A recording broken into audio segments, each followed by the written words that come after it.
municipalities of Ontario, who are here in the gallery this morning. In no particular order of importance, we're going to share the level of importance today. Catherine Brown, Senior Advisor at AMO, Ben Bennett, Executive Director of the Municipal Waste Association, Dave Gordon, Manager, Sustainable Waste Management for the Regional Municipality of York, Laura Maljasiak from the Region of Durham, Russ Powers, President of the Association of Municipalities of Ontario, Nicholas Ruder, Policy Advisor, Association of Municipalities of Ontario, Vince Sarfaza, the Director, Solid Waste Management Services for the City of Toronto, Monica Turner, Director of Policy Association of Municipalities of Ontario, Pat Vanini, Executive Director, Association of Municipalities of Ontario, Peter Vega, Supervisor, Waste Operations, Region of Durham. Welcome.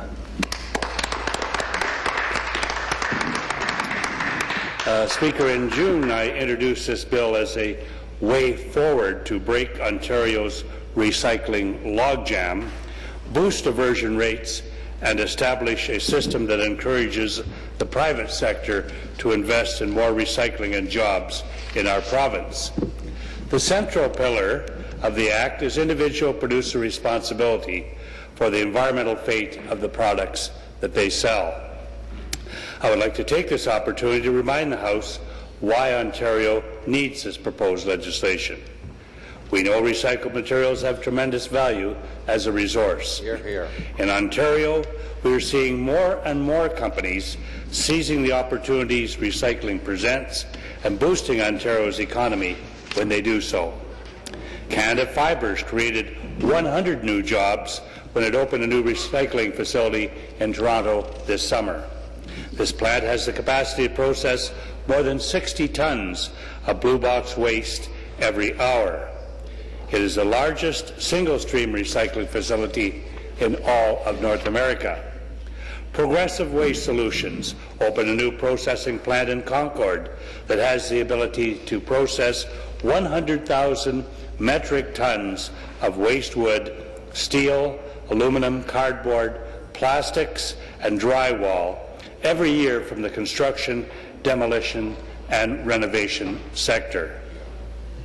Up to 85% of that waste will ultimately be turned into new products and green fuel for power generation. This new plant is creating 50 new jobs. These are examples of the positive impact recycling has on our economy. The Ontario Waste Management Association tells us the waste management sector in this province generates more than $3 billion in revenue and invests $300 billion in infrastructure annually. A separate study found that for every 1,000 tons of waste we recycle, 7 new jobs are created. In fact, recycling generates 10 times the number of jobs as disposal at a landfill.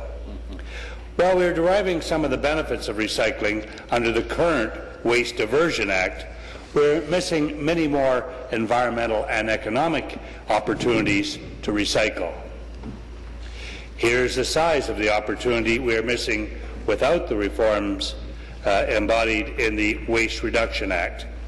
Up to $1 billion in private sector recycling investments, generating 5,000 direct jobs, and more when the spin-off of employment is counted. We are currently wasting far too much recyclable material in landfills. While Ontario's waste diversion programs recycle just over 1 million tons of waste every year, our overall waste diversion rate lags behind other jurisdictions in Canada and around the world. The industrial, commercial, and institutional sectors generate the majority of waste in the province, but recycle only a small portion of it, a mere 11%. Some companies are taking the challenge of waste diversion very seriously. General Motors of Canada has achieved diversion rates of more than 93% at its Woodstock Parts Distribution Centre. Great. Exhibition Place, Toronto's largest entertainment venue, has more than 5.2 million visitors a year and diverts 79% of its waste. Technion, the Toronto office systems and furniture products manufacturer, increased its waste diversion rate from 40% to a very remarkable 88% in 2011. These are great successes, but it's clear we need to see much more in the way of leadership in this sector. Recycling materials use less energy. They produce fewer greenhouse gas emissions, and they have fewer environmental impacts than extracting raw materials. For example, 1 ton of recycled paper uses 50% less water than virgin pulp, results in 74% less air pollution and 35% less water pollution. Composting organic waste diverts a large portion of the waste stream from disposal, produces high-quality soil enhancer with a variety of end uses, conserves landfill space, and reduces the production of leachate and methane gas. More recycling keeps more waste from littering our land and fouling our lakes and streams. Householders are doing an admirable job, and that's through the Blue Box, keeping beverage containers, plastics, and printed paper out of our landfills. Individuals also recycle their used tires, old electronics, as well as paint and other hazardous household waste to keep these from polluting our lands and water. But taxpayers and consumers are paying for the costs of recycling when they buy some products, and their taxes also pay for the end-of-life management of these same products. For these reasons and more, the proposed Waste Reduction Act is needed to fix what essentially, in my belief, and I think the belief of many, is a broken system. We need the Waste Reduction Act to attract new investment, create new jobs, foster innovation, conserve resources, and better protect our environment. The new proposed Waste Reduction Act, if passed, would make individual producers responsible for the end-of-life management of their products and the packaging. It would also reintroduce competition into the recycling market, spurring much innovation. Under the proposed Act, producers would have a financial incentive to develop products that are designed, manufactured, and distributed in ways that reduce their impact on the environment. Their recycling costs would be, in fact, lower. The Act would also allow us to kickstart recycling in the IC&I sector by designating waste for diversion. The place to start would be to designate paper and packaging supplied to the sector. The proposed Act recognizes the important role that municipalities and property taxpayers play in recycling waste by lifting 50% recycling waste by lifting the 50% funding cap on producers' contribution to the Blue Box program. And that has been a matter of contention for years, where municipalities believe they shouldn't be paying that 50%, and they believe that the producers themselves should assume a greater cost of that, and municipal taxpayers a lower portion of that. A new balance would be achieved through negotiations with the municipalities and the producers. It would protect consumers from surprises at the cash register by requiring recycling costs to be included in the advertised, displayed, and shelf prices of products. And it would transform Waste Diversion Ontario into the Waste Reduction Authority, with compliance, oversight, and enforcement powers. The authority would also be responsible for ensuring a timely transition of existing diversion programs in a way that is easy and convenient for our residents. The Ministry of the Environment has had a busy summer, consulting with municipalities, producers, retailers, service providers, and others in the waste management system to get more in-depth feedback on the proposed legislation. We have been carefully reviewing the public and stakeholder feedback on the Act and accompanying strategy. In listening to our partners, we have heard broad support for the approach proposed in the Waste Reduction Act, which ensures individual producers take responsibility for the end-of-life management of the products that they sell. The Ontario Waste Management Association told my ministry, and I quote, "The proposed Waste Reduction Act and strategy reflects a reasonable balance of the solutions brought forward through numerous consultations and proposals from all political parties." End of quote. The Association of Municipalities of Ontario confirmed that with their quote that said AMO is supportive of the proposed Waste Reduction Act and Waste Reduction Strategy and the environmental principles embedded throughout the documents. End of quote. The Retail Council of Canada, which represents thousands of department, specialty, discount and independent stores and online merchants, said, and I quote, "Clear and achievable recycling requirements are essential tools to create a level playing field between all stakeholders involved in waste diversion, and that retailers are consulted in their design." End of quote. Sims Recycling Solutions, I think people would agree, a global leader in the recovery of waste electronics, congratulated the Ministry of the Environment for seeking to make changes that will lead to a more effective waste and resource management reality in Ontario. There are, of course, many differing opinions on the specifics. That is to be expected. That is why we are continuing to work with our partners to strike the right balance between the many different and sometimes competing needs and priorities involved. If the proposed bill becomes law, and of course I would be delighted if it were to do so, we intend to roll out the new waste reduction framework in an integrated fashion that will maximize opportunities to engage with stakeholders. That's extremely important. We understand it is a complex issue, and we are fully prepared to roll up our sleeves and work with our stakeholders to make sure we get this right. Without the new approach to recycling embodied in the Waste Reduction Act, we run the risk of not only jeopardizing future achievements in recycling and economic growth, but also rolling back the successes we've achieved to this date. I want to make it clear that the government recognizes the important roles municipalities, producers, and service providers all play in the success of the proposed framework. Municipalities have spent hundreds of millions of dollars on infrastructure, public education, and the collection and diversion of products for recycling.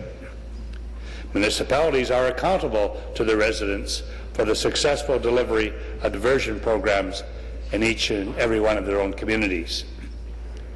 Currently, municipalities bear the burden of residential waste management, but have little ability to affect the amount of waste that is created in the first place. Municipalities have indicated they're willing to work with producers. They're open to a change in roles and responsibilities, recognizing the strengths they bring to the collection of materials and the potential for producers to take on greater responsibility for post-collection management. Producers are ultimately responsible for environmental performance and achieving the recycling results and targets. Under an individual producer responsibility model, they can also address the amount of waste produced in the first place and how easy and inexpensive it is to recycle. The waste management industry also has an important role to play, as these companies provide innovative solutions that support transforming waste into new products that create new jobs. The proposed act would provide authority to make individual producers legally obligated to meet their waste reduction objectives for their products. The changes we are proposing will have a positive impact on the marketplace. It will free up and unleash the innovative energies of competition. Managing waste is also affected by the increasingly complex global manufacturing and supply systems of national and international companies. We want to ensure our approach gives producers that operate in a global marketplace the flexibility to decide on how to meet their recycling requirements. The proposed Act will help, not hinder, national harmonization programs. We are listening to stakeholders to achieve a balance that ensures the impact is a net positive for everyone involved. We recognize the important roles of producers and municipalities alike. Take, for example, the Blue Box, the crown jewel of Ontario's recycling programs.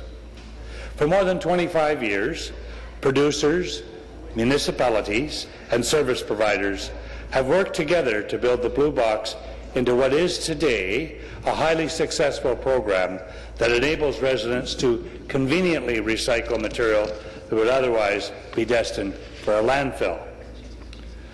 Producers and municipalities have together invested more than $1 billion in a successful program that is now emulated around the globe. Currently, municipal taxpayers foot the bill for half the cost of the Blue Box program. A move towards greater producer funding aligns with the overall principles of individual producer responsibility. At the same time, we also know that as we look to the future, we may need to think about better, more efficient ways to deliver and fund the Blue Box. Coming up with those solutions needs to be a collaborative effort between producers, municipalities, service providers, and the provincial government.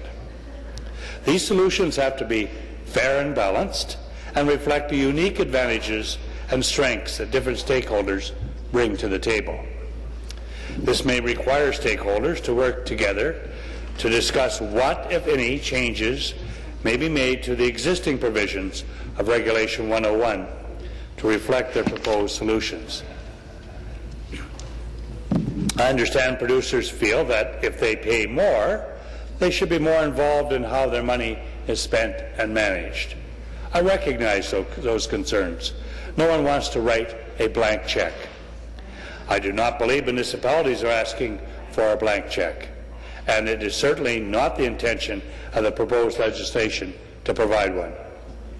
Under the proposed Act, municipalities and producers are free to negotiate agreements that reimburse municipalities for the reasonable costs incurred when collecting designated wastes.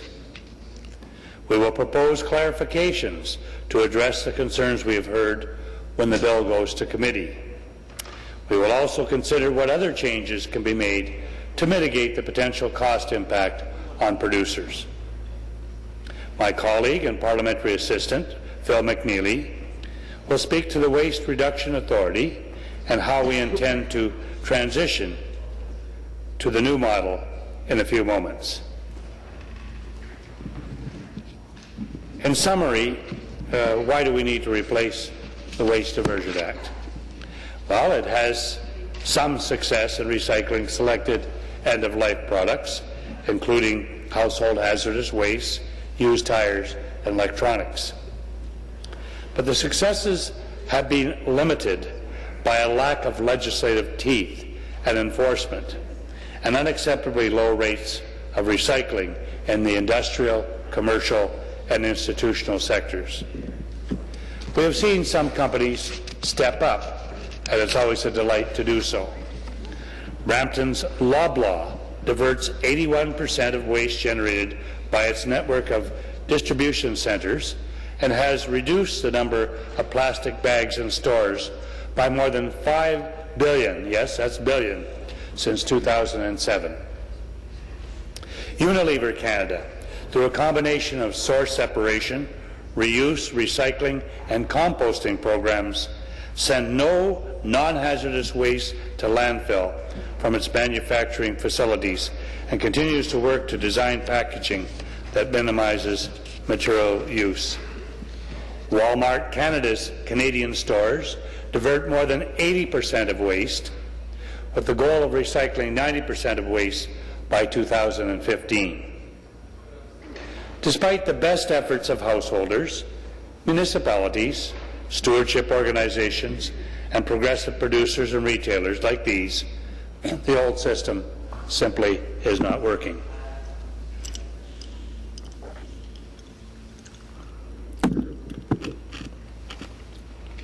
Recycling progress in our province has bumped its head on the Waste Diversion Act ceiling for too long.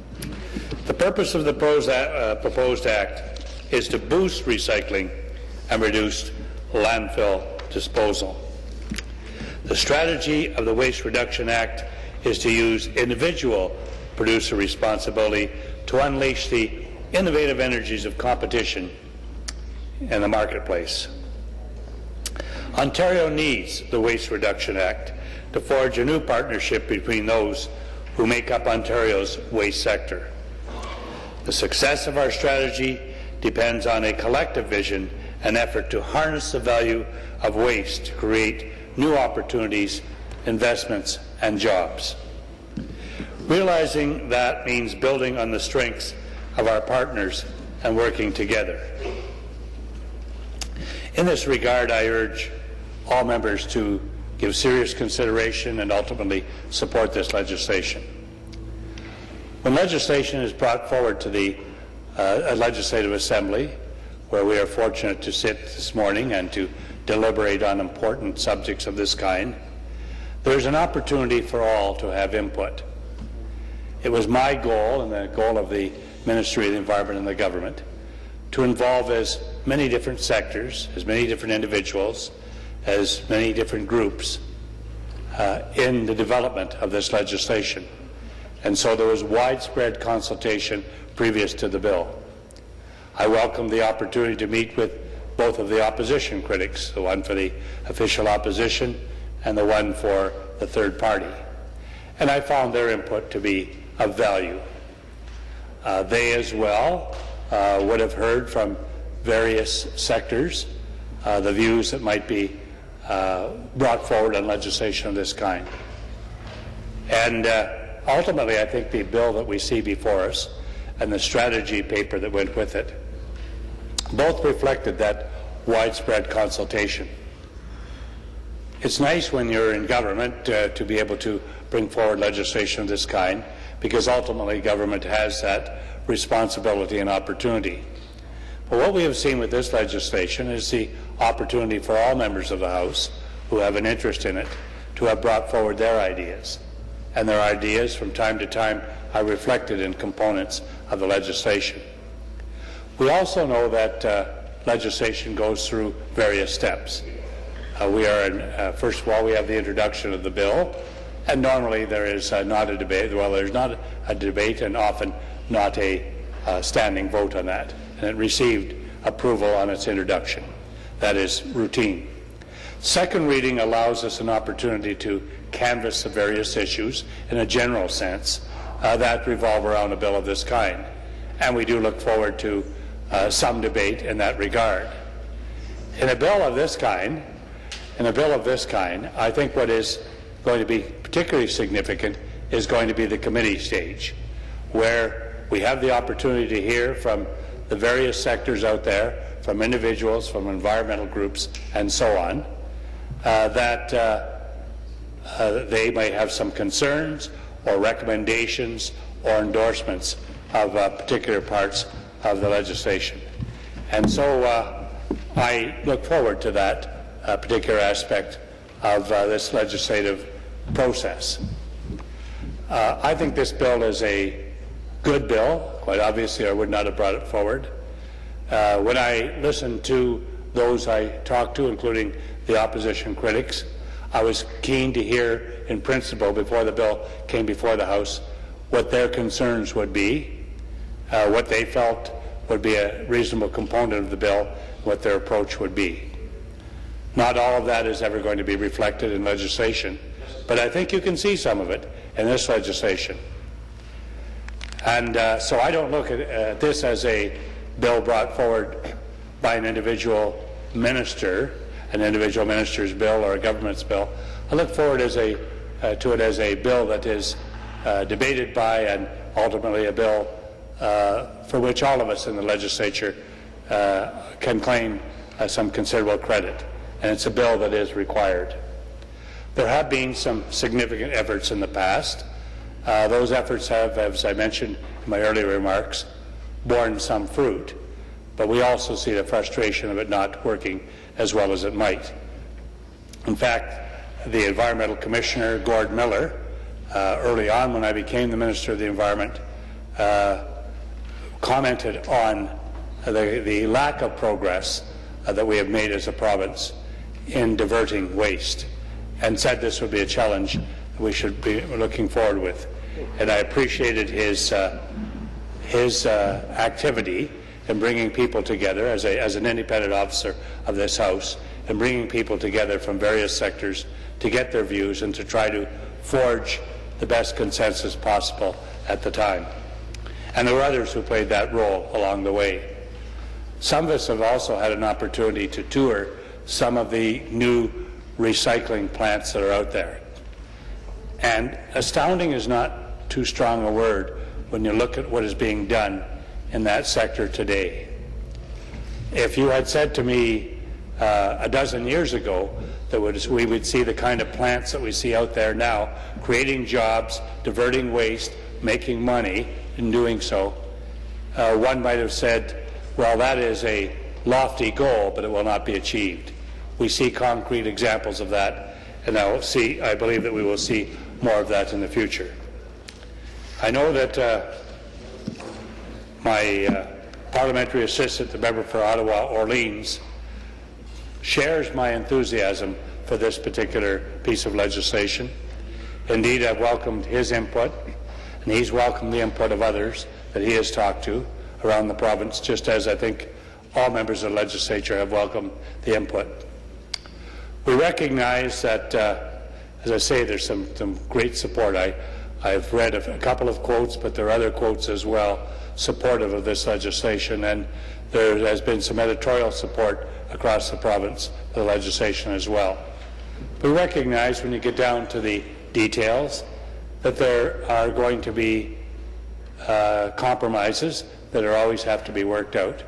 And I think all of us in this House are going to be interested not only in hearing from one another, and that's going to be important, to have people taking notes as others are speaking in the House, to see what they have concluded and ideas they've had that perhaps might be included in the bill, might alter the bill.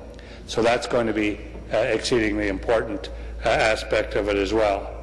But it is my hope, and it's a hope I think that is based on confidence that members of this House believe this is an issue that must be tackled, and tackled soon, that we will see a passage in this House that is faster than some of the legislation that I have seen in the past.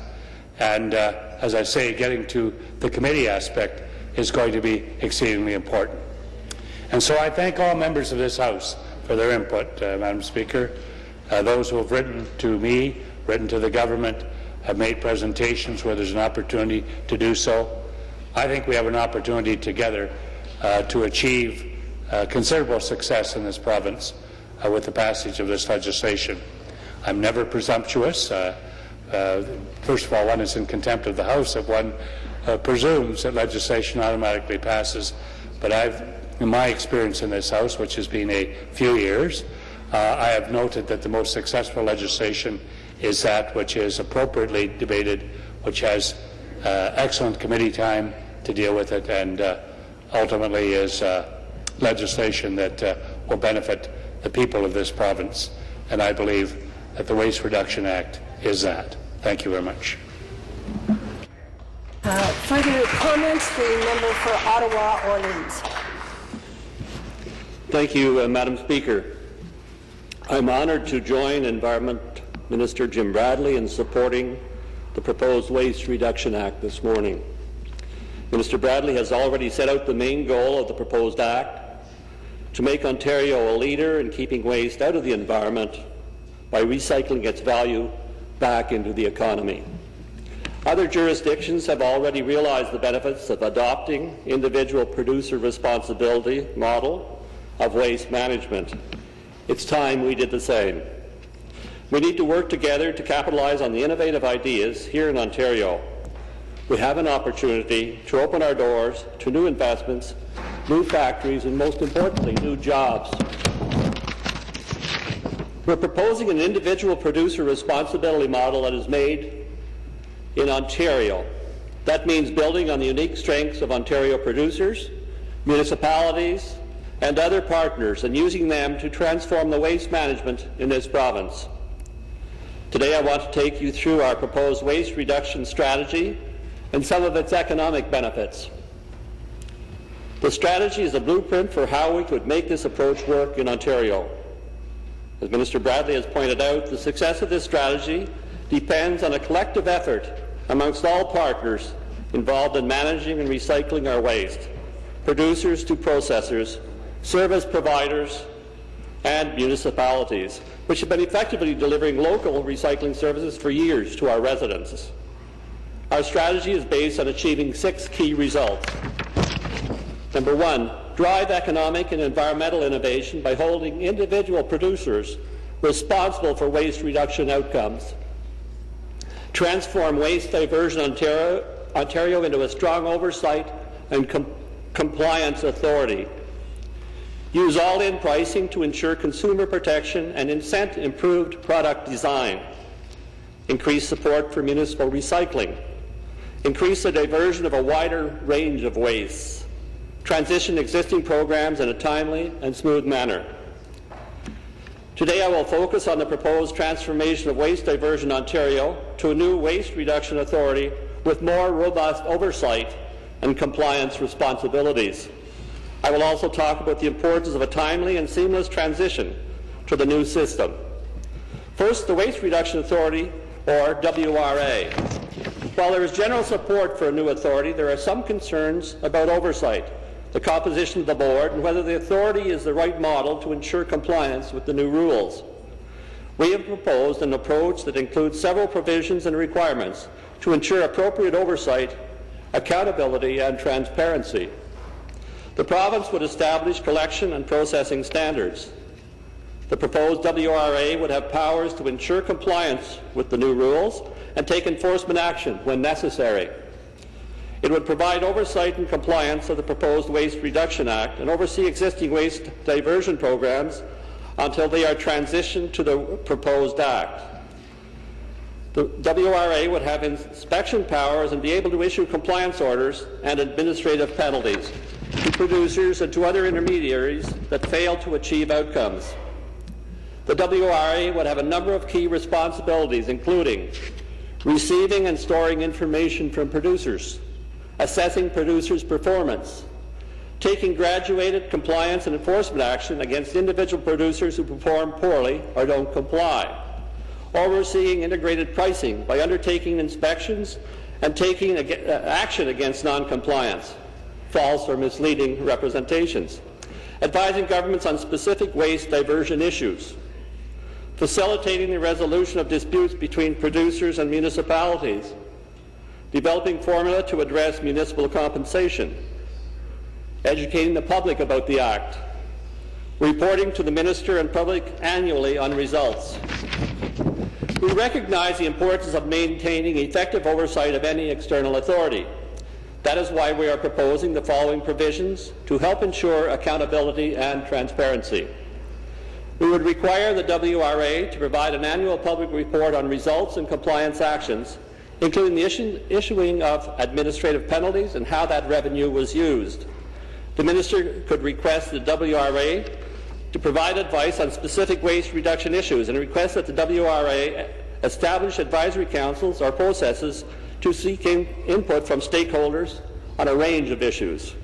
The Minister could issue policy direction where it is in the public interest with respect to performance of the WRA's powers and duties under the proposed Waste Reduction Act.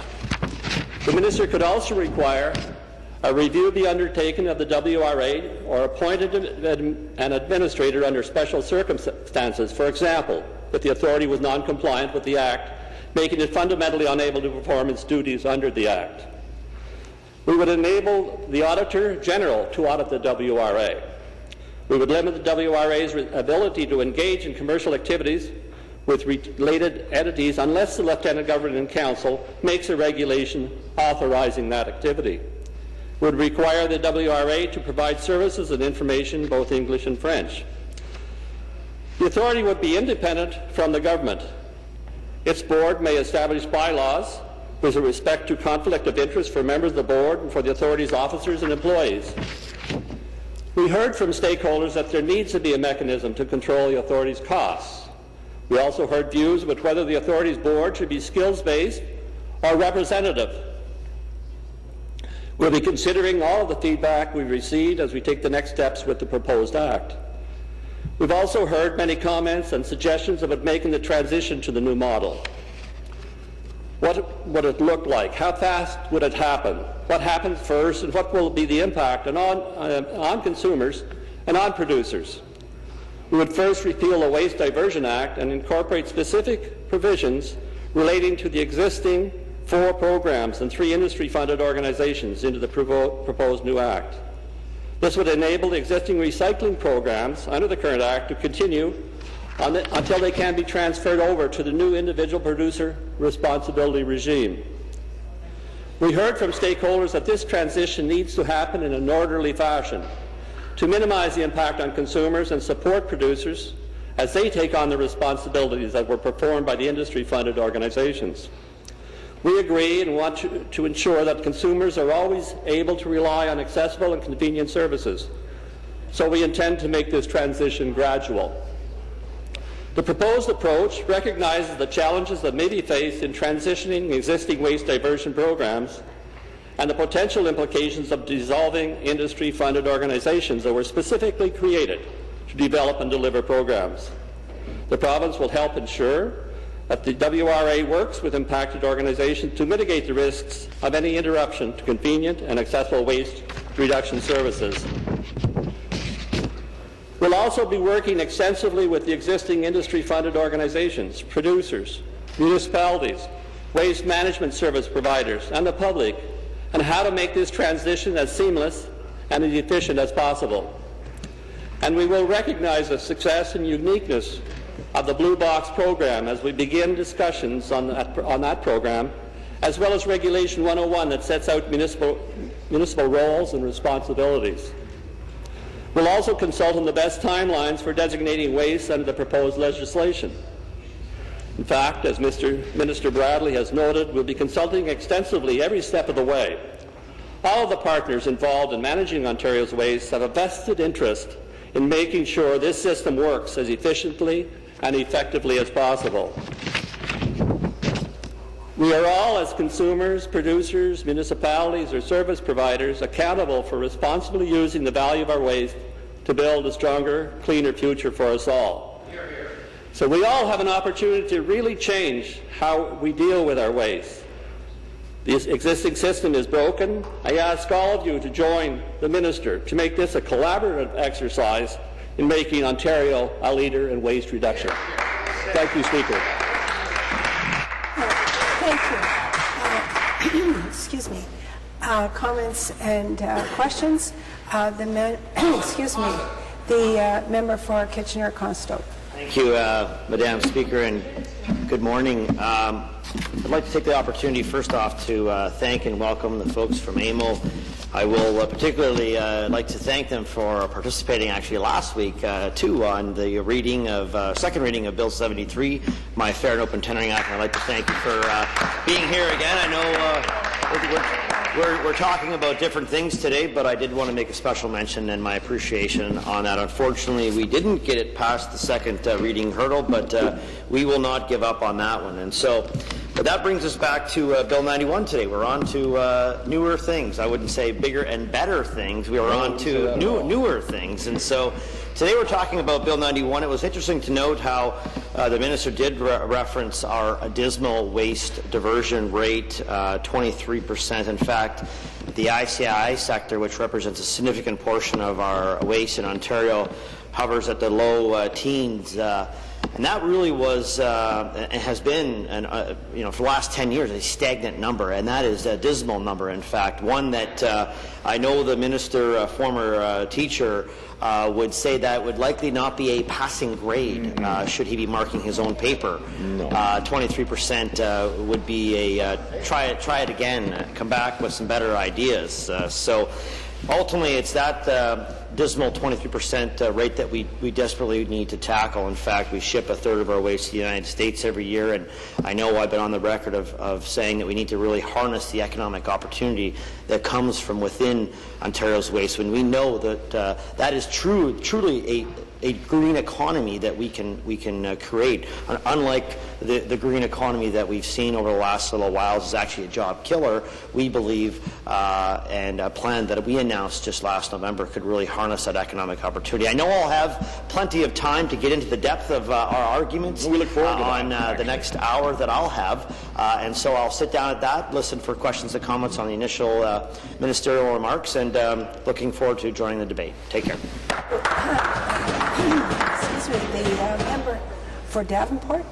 Thank you, Speaker. I'm happy to respond to Bill 91 and also to welcome our guests from AMO to the House today. Thank you for being here. Speaker, over the last few months I've met with many representatives from industry and from waste management, and we've spoken with many environmental groups and municipalities about Bill 91. We've heard from all corners support for the legislation in principle, for the principles of the legislation, but we've also heard clearly that there are imperfections. The legislation as it stands is not perfect, which is why we need to have this conversation and this debate. But we have heard a real commitment to reduce the amount of waste in our environment, and that stakeholders are willing to work together to do that. Speaker, there are legitimate concerns raised by all parties, and as the legislation goes forward, we must work to balance and address these concerns. We should work to ensure that Bill 91 works for producers, for service providers, and for municipalities. Most importantly, though, of course, Speaker, we must work to make sure that Bill 91 works for all people in the province of Ontario. And as has been mentioned here this morning, Ontario's diversion rates are languishing at, I think, less than 25% right now. And our industrial, commercial, and institutional sector is even worse. Speaker, it's clear that the system is broken. It needs to be fixed. And it's also clear that we can't wait another 10 years to fix it. We need to get down to business and to make this work. People of the province of Ontario deserve a healthy environment, they deserve good green jobs, and they deserve timely action from this government. And so I look forward to continue to hear from the many stakeholders across Ontario on how to make Bill 91 work. And I want to thank them now for their knowledge and their expertise that they have been sharing, and I look forward to continuing this debate. Thanks very much, Speaker. Thank you. Further comments? The Attorney General. Thank you very much, Speaker. First of all, I'd like to congratulate the Minister and the Ministry for bringing this bill forward. All I can say is that we probably should have done this 4 or 5 years ago, and that the Ecofee disaster that I was involved in those days, it simply wouldn't happen. The reality is government has to take control of the situation. It is to everyone's benefit that more recycling takes place. He talked about a number of companies, quite frankly, that are involved in the proper recycling and the reuse of those products by either building new material or what have you. And I would want every member of this Assembly to go out to some of these companies and do the fantastic work that's being done in the electronic recycling, in the, we always talk about mining the material for new products, etc. Well, the best mining that can take place is the existing material that is no longer utilized for that. And we absolutely have to make the producers of the product responsible for the ultimate cost of disposal, either a new product or whatever. The proper cost of disposal, the proper cost of reusing that material should be just as much part of the price of that product as labor and material costs. It's only once we start accepting that principle, Speaker, of making the producer responsible, the producers will come up with the best methodology from a cost viewpoint to actually make that happen. So I just want to congratulate the Minister and the Ministry for bringing this bill forward. And let me say something. If any bill, for the benefit of all the people of Ontario, both today and tomorrow, cries out for support from all sides of the House. Leave your partisan politics aside.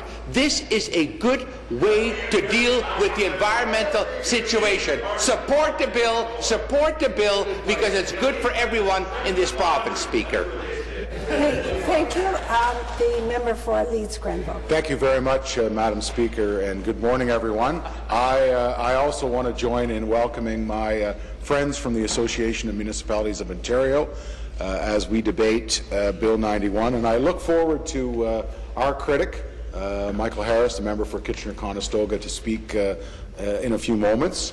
On some of the comments that the Minister and the Parliamentary Assistant made today, it's interesting how they frame their words regarding committee, and even AMO in their letter to MPPs on the 23rd talk about getting this to the Standing Committee and refining it, improving it. So I think there's an acknowledgement by the Minister that we need to, when this bill hits committee, I think we need to have a very structured format on how hearings will take place.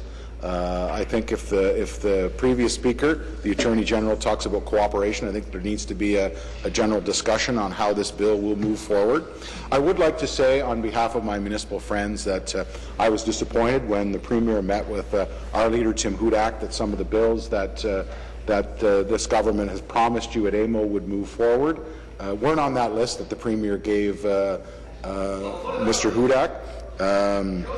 Things like Bill 34, Bill 40 that I want to appreciate you supporting, Mr. Wilson's bill on arbitration, and I know we're going to have some continued dialogue about that. Bill 73, Mr. Harris's Fair and Open Tendering Act, I appreciate your support. But there's one other issue that I think needs to be addressed by this government when it comes to municipalities. I've spoken to Mr. Bartolucci when he was minister, when the Premier was minister, and the present minister. We've got some municipal elections coming next year, and we've got no movement by the Ministry of Municipal Affairs to put forward legislation regarding much-needed changes to municipalities. They need to get moving.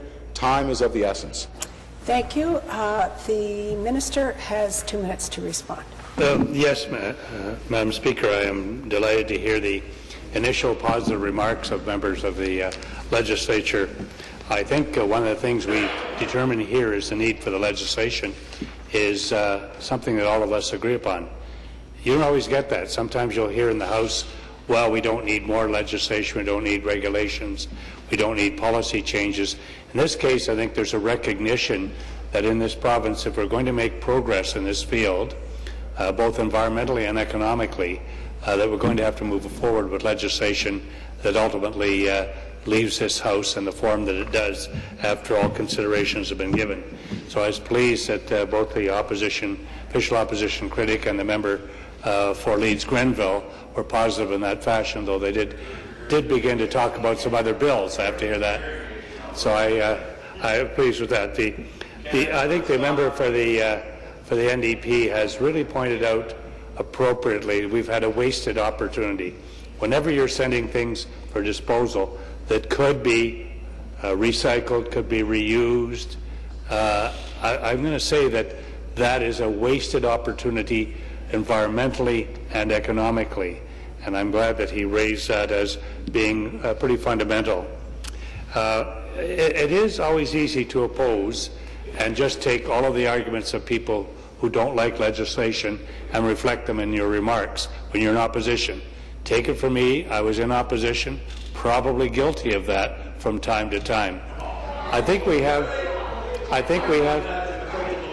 an opportunity to turn over a new leaf, however, and I'm looking forward to the very positive and constructive comments that will be forthcoming from my friends on the opposite side, particularly the critics who have taken it upon themselves to become very familiar with the issue and the bill.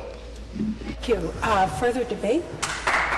The member for Kitchener-Conestoga. Well, thank you, Madam Speaker. I know I've got now 60 minutes on the clock, and I'm going to take every last minute of it because I know, as the Minister stated earlier, that good pieces of legislation from the government, in fact, require a thorough debate and discussion, and that is exactly what I know the Ontario PC Caucus will want to add to this. And so I think it's important, before I get into the major components of my remarks, I think it's important to really just quickly address some of the things or comments that he initially made. And I don't want to thank the minister, obviously, for his speech, but I do want to point out some of the inconsistencies that need to be clarified right up front.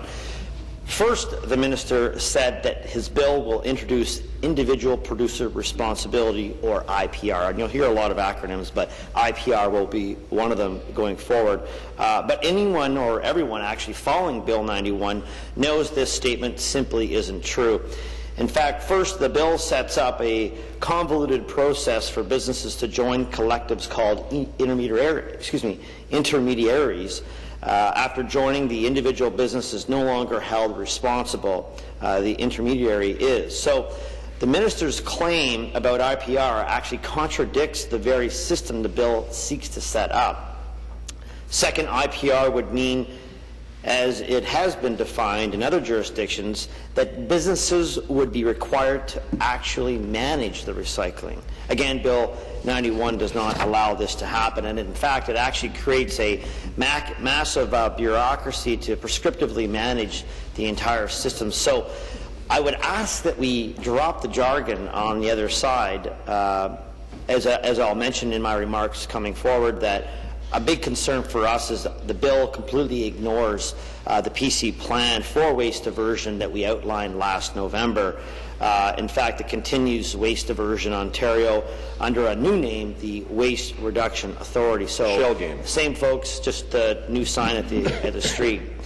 But what's more troubling is that this authority will be permitted to impose new taxes and dictate how much businesses will have to pay for the blue box. It will set up a system that will entrench both sides, municipalities and producers, in a constant battle over money when we should be working together to actually improve our environment. And so I know, as I'd mentioned before, we introduced a piece of a policy last November that actually takes into consideration this important aspect, because we are talking about, first off, the economy, jobs, a green economy that we truly believe will spur economic activity, but also help our environment, which is very, very important. And so, back to Bill 91, the Waste Reduction Act. I will say that it's disheartening, or I'm disappointed perhaps, that we're actually considering or debating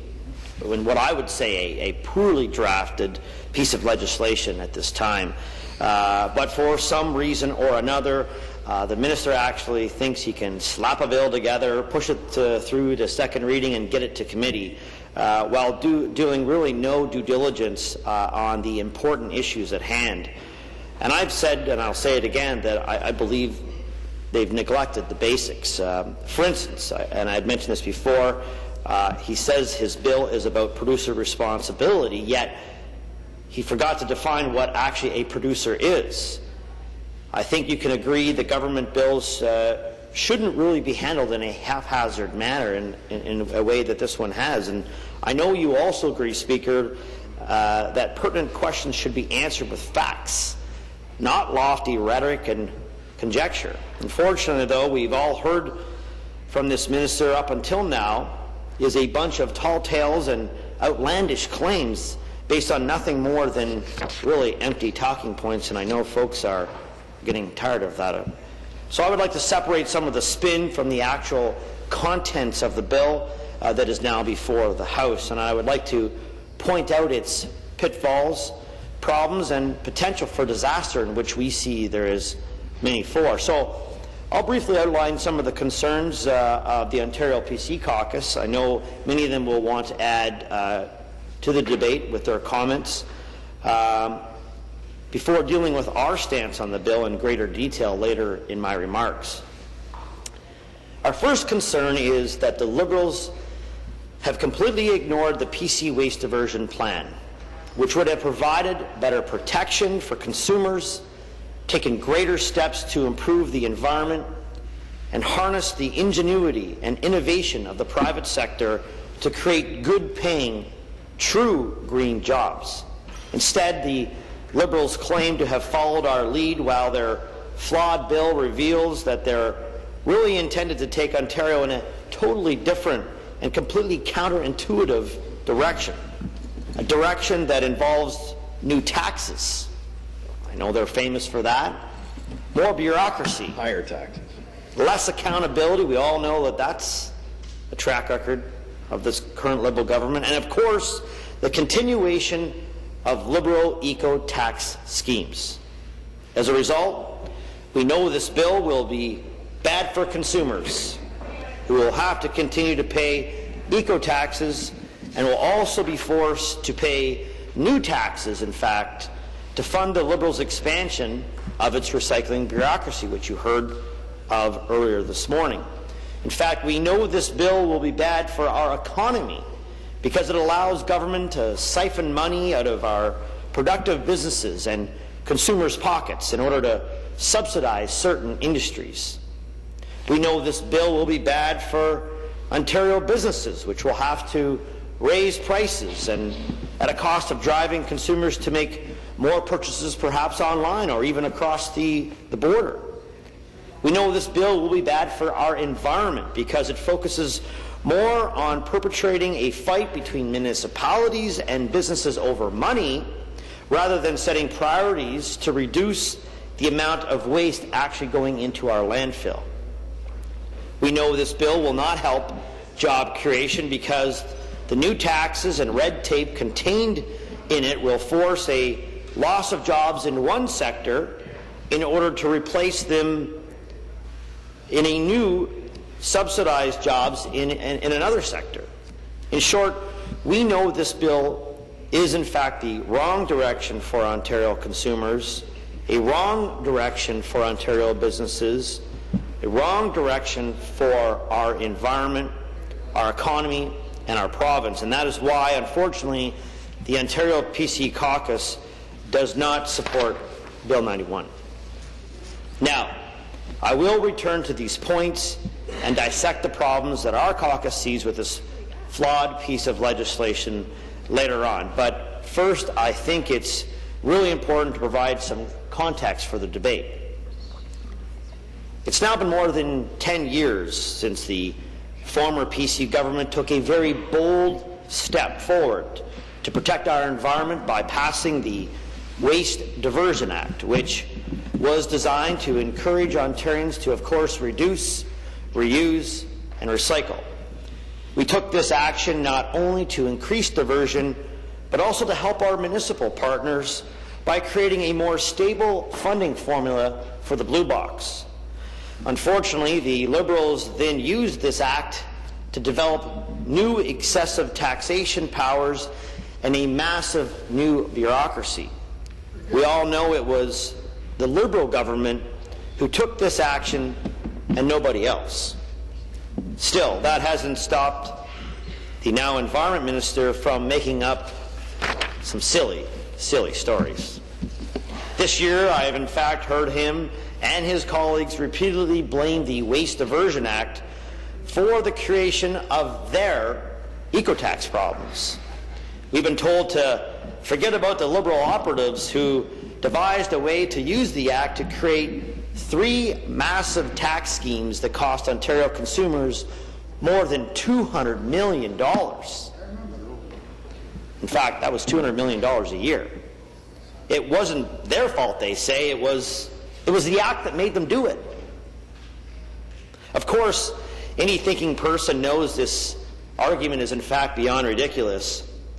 That's like a criminal converting a legitimate investment fund into a Ponzi scheme to defraud investors and then saying the fund made them do it.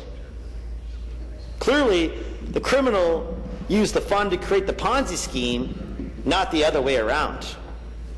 This same simple cause and effect relationship disproves the Liberals' poorly constructed and juvenile argument about the Waste Diversion Act. Clearly, the Liberals used the Act to create their eco-tax programs, not the other way around. The Act didn't compel the Liberals to take this action. That's because inanimate objects or things do not force people to do anything. Those who claim otherwise are either not well or deliberately trying to avoid accountability. Speaker, I know my honourable colleague is a smart man. He's been here quite some time.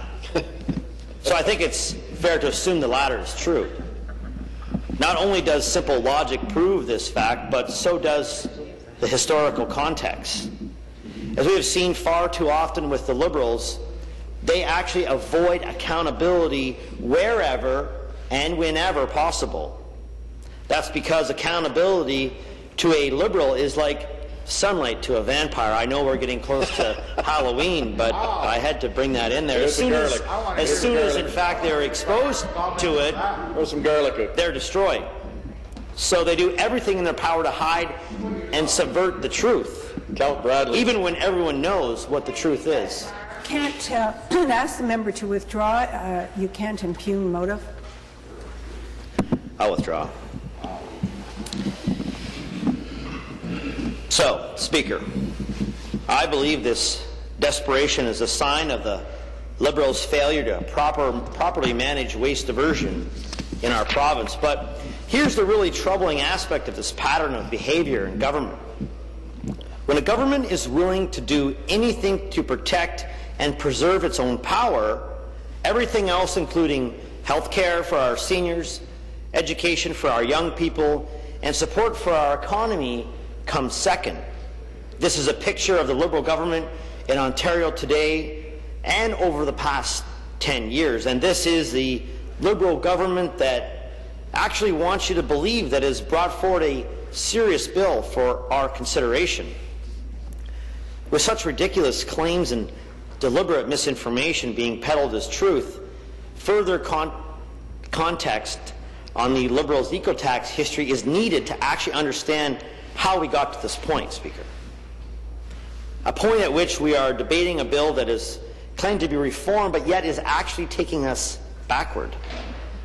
As we all know, eco-taxes in Ontario were created by the godfather of eco-tax himself, Dalton McGuinty. Dalton McGuinty. He, along with his Liberal cabinet colleagues, rubber-stamped the idea during a closed-door meeting in 2008. The hope was to appease their leftist base while winning corporate support from large companies looking to monopolize the recycling market in exchange for subsidies to waste haulers and processors.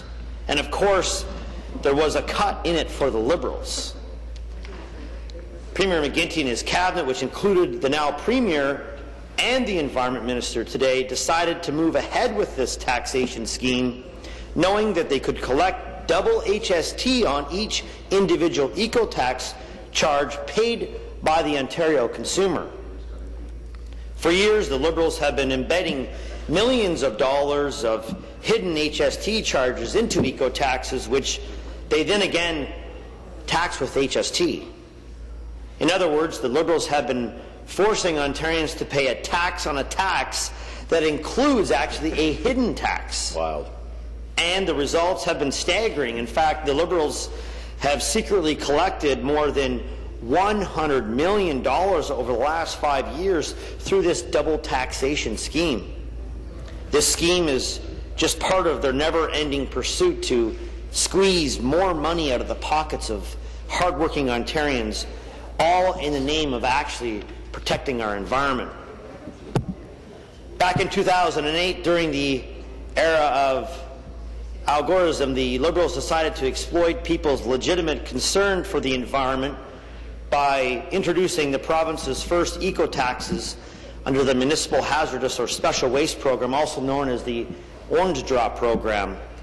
This scheme included eco-taxes on everything from a can of paint to a pack of batteries to a new oil filter in your car.